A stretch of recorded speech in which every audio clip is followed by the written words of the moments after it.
Chair. Hindi na po tayo matatapos. Yan ang sinabi ko sa iyo kanina. Ayaw mo maniwala sa akin eh. Aabot talaga tayo ng bukas dito. Diba, Madam Chair? Is this an inquiry regarding... He said, Yes, and Yes, please, ma'am. I remind also our Yes, ma'am. resource persons to please act in a respectful manner. Pasensya na po, hindi po kasama sa poder ninyo ang pagpa-fire ng presiding officer ng hearing na to.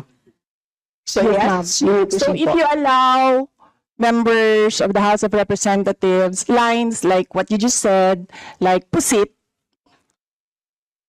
bakit mo ako kinu-crucify for saying a fact that somebody is convicted of child abuse sitting in the chair?